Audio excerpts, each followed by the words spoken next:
આજે આપણે ધોરણ 10 વિષય ગણિત ચેપ્ટર નંબર 14 સંભાવના એમાં ઉદાહરણ નંબર 1 જોવાનું છે।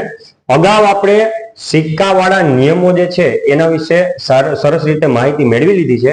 એના પ્રમાણે દાખલા જોવાના છે। એટલે ઉદાહરણ નંબર 1, સિક્કાને એકવાર ઉછાળવામાં આવે ત્યારે છાપ એટલે કે H મળવાની સંભાવના શોધો તથા કાંટો એટલે કે T મળવાની સંભાવના પણ શોધો। ટૂંકમાં આપણે છાપ એટલે કે H અને કાંટો એટલે કે T એની સંભાવના આપણે મેળવવાની છે, બેની સંભાવના મેળવવાની છે। તેથી કુલ પરિણામોની સંખ્યા બરાબર 2 ની n ઘાત। સ્ટાર્ટ અહીંથી જ કરશું આપણે, સિક્કાવાળા દાખલાની સ્ટાર્ટિંગ અહીંથી થાય, બરોબર। બરાબર 2 ની n ઘાત તો બરાબર 2 એટલે કે સિક્કાને કેટલી બાજુ હોય 2 એટલે 2 અને n બરાબર કેટલા લીધા જેથી n બરાબર 1। શા માટે n બરાબર 1 લીધા તો કે સિક્કાને એક જ વાર ઉછાળવામાં આવ્યો છે એટલે n બરાબર 1 એટલે 2 ની n ઘાત એટલે 2।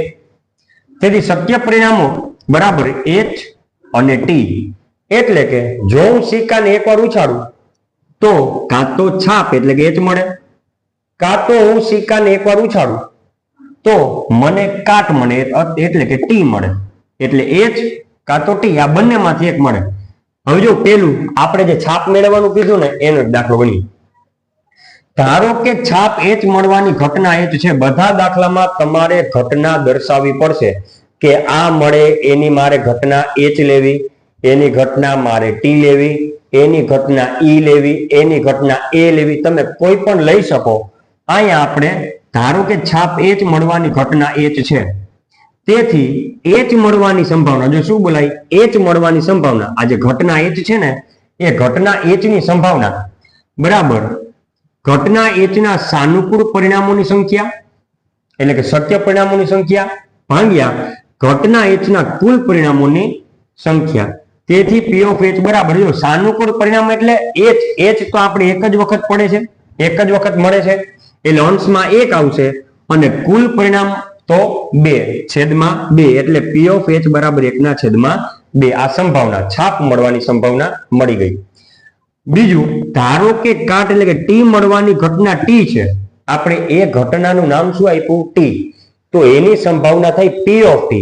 છાપને H કીધું તો એની સંભાવના P of H, કાટને T કીધું તો એની સંભાવના P of T અને બોલાઈશું કાટ પડવાની સંભાવના બરાબર ઘટના T ના સાનુકૂળ પરિણામોની સંખ્યા અથવા તો શક્ય પરિણામોની સંખ્યા એ અહીંથી મળશે જાય T એક જ વાર એટલે 1 છેદમાં ભાગ્યા ઘટના T ના કુલ પરિણામોની સંખ્યા, બરોબર।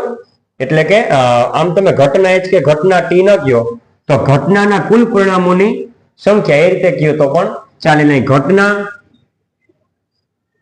ના કુલ પરિણામોની સંખ્યા એ રીતે લખો તો પણ ચાલે। ઘટનાના કુલ પરિણામોની સંખ્યા જે ઘટના છે એને કુલ પરિણામ કેટલા છે તો કે 2।